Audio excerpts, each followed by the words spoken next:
people went out and voted. Well, depending on what state you lived in, you might not have gotten to vote really in a meaningful way at all in the election, right?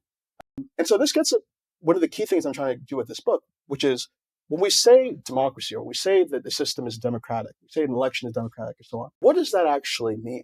When we say that Donald Trump is a threat to democracy, what are the kinds of things that are at stake in these politics? Now, we say that he's attacking our democracy, our constitution.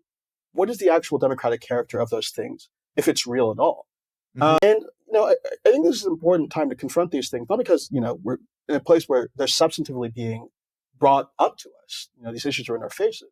But they were also in a time when a lot of Americans doubt the democratic character of the system themselves. Yeah. I think there are a lot of people who went into this last election who heard Kamala Harris and Joe Biden and the rest of the Democratic Party saying, Donald Trump is a threat to our democracy. I think there are people who thought back to themselves, well, as far as I can tell, the rich people win out in Washington, the corporations win in Washington. What democracy is there to save? Like, what's actually at stake here? Maybe I should be voting on the basis of how much groceries cost, how much rent is going to be next month.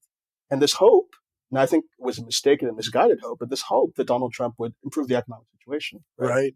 So there's I think, a lack of resonance that the Democratic message, both big D and small d, has had for most voters. And I think that's all the more reason to really explore seriously what democracy means. Because if we're not in a position to defend democracy and define it, well, if we're not in a position to define democracy, I think we'll be hard-pressed to defend it from people who are attacking it and from the authoritarians we really do have in our politics today.